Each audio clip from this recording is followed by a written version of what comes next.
आज हम न्याय निगमन के ऐसे कथनों को हल करेंगे जिसमें सिर्फ आपका एक ही कथन दिया हो और निष्कर्ष आपके अधिक दिए गए हों, तब ऐसे प्रश्नों के जवाब हम कैसे हल करते हैं। अभी तक आपने क्या किया कि कथन कम से कम 2 या 3 दिए जाते थे तो आप निष्कर्ष वाले प्रश्नों को हल कर लिया करते थे, लेकिन इसमें सिर्फ निष्कर्ष एक ही कथन दिया होगा और निष्कर्ष आपके एक से अधिक दिए होंगे, तो ऐसे प्रश्नों को आप कैसे हल करेंगे। तो आपको सबसे पहले क्या करना है कि कथन के अनुसार आपको बेटा वेन डायग्राम चित्र बनाना है। वेन डायग्राम चित्र को बनाना है। तो आपको कथन में क्या लिखा हुआ है कि सभी आम सेब हैं। सभी आम, तो सभी के लिए तो आप जानते हैं कि ये आपका सर्किल बनता है सभी के लिए। तो सभी आम, ये बेटा आपका बेटा आम लिखा हुआ है। सभी आम सेब हैं, तो इसके ऊपर बेटा क्या लिखा हुआ है, ये बेटा है सेब। अब इसके अनुसार आपको निष्कर्षों के जवाब देना है। तो पहला निष्कर्ष बेटा ये आपको लिखा हुआ है निष्कर्ष फर्स्ट है। तो पहले निष्कर्ष में क्या लिखा है कि कुछ सेब आम हैं। तो कुछ आपका बेटा क्या है, कुछ सेब आम हैं। तो मैंने बेटा आपको बताया था जब कभी भी आप बेटा बाहर से अंदर की ओर आओगे तो हमेशा बेटा कुछ का अर्थ निकलेगा। इसका मतलब पहला निष्कर्ष क्या है, सत्य है। दूसरा निष्कर्ष क्या लिखा है, सभी सेब आम हैं। तो दूसरे निष्कर्ष में क्या लिखा है, सभी सेब आम हैं। तो मैंने आपको बताया था जब कभी भी बेटा बाहर से अंदर की ओर आए तो कभी भी बेटा सभी लिखा हो तो ये सभी वाला कभी भी होता ही नहीं है। सभी लिखा है तो ये गलत है। तो आपका दूसरा निष्कर्ष क्या है, गलत। तीसरे निष्कर्ष में बेटा क्या लिखा है, तीसरे निष्कर्ष में लिखा कि कुछ आम सेब हैं। कुछ आम, तो आप बेटा क्या है कि अंदर से बाहर की ओर जा रहे हैं। तो मैंने आपको बताया था जब अंदर से बाहर की ओर जाते हैं तो 2 रिजल्ट निकलते हैं। एक तो बेटा आपका सभी निष्कर्ष निकलता है और एक बेटा आपको कुछ निकलता है। तो यहाँ पे बेटा क्या लिखा है, कुछ आम सेब हैं, इसलिए बेटा ये कैसा निष्कर्ष है, सही है। चौथा निष्कर्ष में आपको क्या लिखा हुआ है कि कुछ सेब आम नहीं है। आपका कथन अगर सकारात्मक दिया गया है तो निष्कर्ष भी बेटा हमेशा सकारात्मक वाले सत्य माने जाएंगे, नेगेटिव वाले हमेशा निष्कर्ष होते ही नहीं हैं। तो बेटा आपका चौथे में निष्कर्ष क्या लिखा है, नहीं, तो ये आपका होगा नहीं। पांचवें में निष्कर्ष में भी आपका नहीं शब्द लिखा है, इसलिए ये भी नहीं होगा। छठवें निष्कर्ष में आपको बेटा क्या लिखा है, नहीं शब्द लिखा है, इसलिए बेटा ये भी नहीं होगा। और 7वें नंबर के निष्कर्ष में आपको लिखा है कि नहीं शब्द लिखा है, इसलिए बेटा ये भी निष्कर्ष नहीं होगा। हमेशा बेटा ध्यान देना है जब भी कथन सकारात्मक दिया गया है तो निष्कर्ष भी वे ही शब्द माने जाएंगे जो सकारात्मक होंगे। इस पर दूसरा सवाल आपको प्रश्न दिया गया है जो आपको स्क्रीन में दिखाई दे रहा होगा। एक कथन दिया गया है कि कुछ कुत्ते बिल्लियां हैं। निष्कर्ष आपके 7 दिए गए हैं। अब इस प्रश्न को आपको हल करना है। तो मैंने आपको बताया सबसे पहले कथन से आप वेन डायग्राम चित्र को बनाएंगे। कथन में क्या लिखा है, कुछ कुत्ते बिल्लियां हैं। तो आप यहाँ पे चित्र को देखेंगे वेन डायग्राम कैसे बनाते हैं कि कुछ कुत्ते, ये बेटा आपका क्या हो गया, कुत्ते, और कुछ कुत्ते क्या हैं, बिल्लियां हैं। तो आपका बेटा ये होगा बिल्लियां।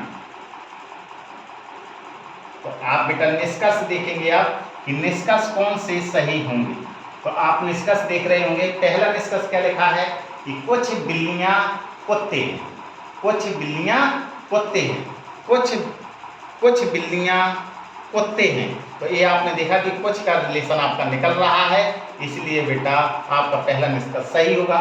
दूसरे में क्या लिखा है कि सभी बिल्लियां कुत्ते हैं। सभी बिल्लियां कुत्ते हैं। सभी बिल्लियां क्या हैं, कुत्ते हैं। तो आप देख रहे होंगे बेटा ये सभी का रिश्ता नहीं निकल रहा है, कुछ का रिश्ता निकल रहा है। इसका मतलब है बेटा ये आपका कथन गलत है।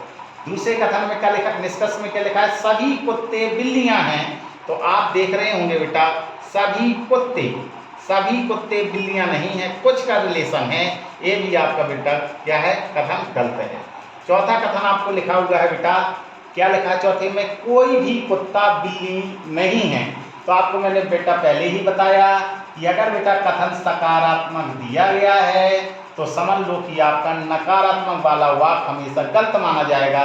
तो चौथे में आपका नहीं लिखा है, इसीलिए बेटा ये निष्कर्ष नहीं होगा। 5वें में बेटा आपका नहीं शब्द लिखा हुआ है, इसीलिए बेटा ये भी आंसर नहीं होगा।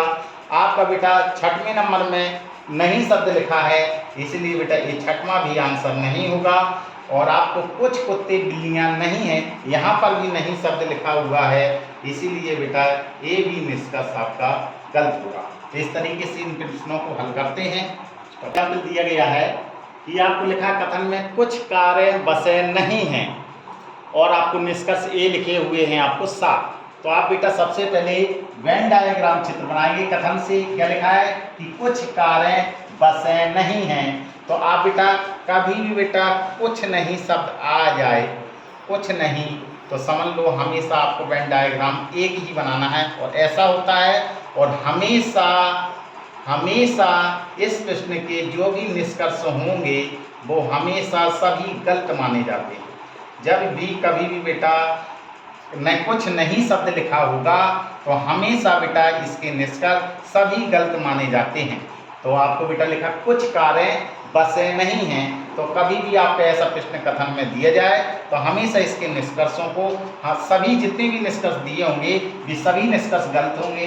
जैसे आपका लिखा है कि कुछ बसें कारें नहीं हैं, ये भी आपका निष्कर्ष गलत होगा पहला वाला।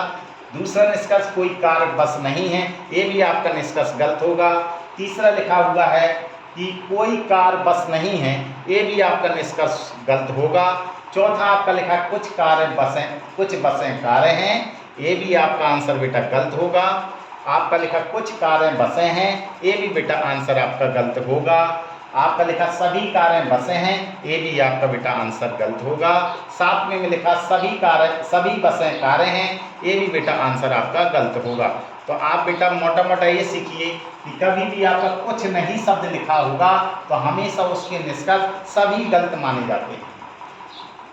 कभी कुछ नहीं शब्द लिखा होगा तो आपका बेटा आंसर हमेशा होगा इनमें से कोई नहीं, अर्थात जितने भी आपको निष्कर्ष दिए होंगे ये सभी निष्कर्ष आपके गलत माने जाएंगे। अब नेक्स्ट सवाल देखिए, आपको स्क्रीन में दिखाई दे रहा है कि आप कथन में लिखा है कि कोई किताब कॉपी नहीं है, कोई किताब कॉपी नहीं है। तो आप बेटा सबसे पहले कथन से वेन डायग्राम चित्र बनाएंगे। क्या लिखा है कि कोई किताब कॉपी नहीं है, इसका मतलब है कि किताब और कॉपी का कोई रिलेशन ही नहीं है। तो ये बेटा एक तरफ हमने बना लिया किताब और एक तरफ बेटा हमने माना है कॉपी। तो आपको लिखा है कोई नहीं शब्द रिलेशन आ जाए तो हमेशा बेटा जहाँ पर भी आपका कोई नहीं होगा वो भी सत्य माना जाएगा, और जहाँ पर आपका बेटा कुछ नहीं शब्द लिखा होगा वो भी आपका सत्य माना जाएगा। तो आप बेटा निष्कर्ष को देखिए। निष्कर्ष में पहला लिखा है कि कोई कॉपी किताब नहीं है। तो आप बेटा निष्कर्ष वेन डायग्राम चित्र को देखकर ही बता सकते हैं निष्कर्ष। तो निष्कर्ष में आपको पहला निष्कर्ष लिखा कि कोई कॉपी किताब नहीं है। तो आप देख रहे होंगे कि कॉपी और किताब के बीच में कोई रिलेशन नहीं हो रहा है, इसलिए ये सही कहा गया है, ये सत्य है। दूसरा आपका निष्कर्ष लिखा हुआ है, दूसरे निष्कर्ष में कहा कुछ कॉपी किताब नहीं है। तो मैंने आपको बेटा बताया कि जब कभी भी कोई नहीं लिखा होगा तो इसमें बेटा कोई नहीं वाला भी सही माना जाता है और कुछ नहीं लिखा होता है वो भी रिलेशन सही माना जाता है।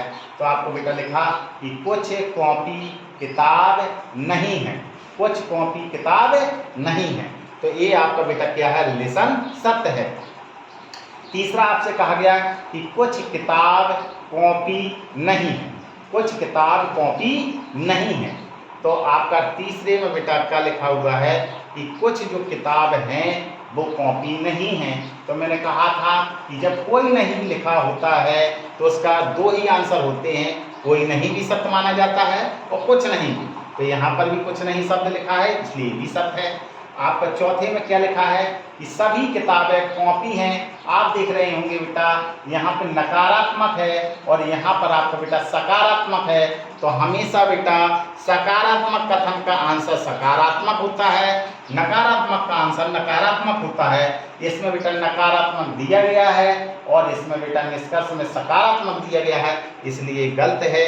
5वें नंबर में निष्कर्ष में देखेंगे आप कि सकारात्मक दिया गया है, इसलिए भी गलत है। 6वें नंबर में बेटा आपको लिखा ये आपका कथन लिखा नकारात्मक, ये कथन लिखा है सकारात्मक, इसलिए बेटा ये भी गलत है। आपका 7वें नंबर का जो निष्कर्ष लिखा है ये भी सकारात्मक दिया गया है और कथन नकारात्मक दिया गया है, इसलिए ये भी गलत है। तो इस टाइप से ये प्रश्नों को हल किया जाता है।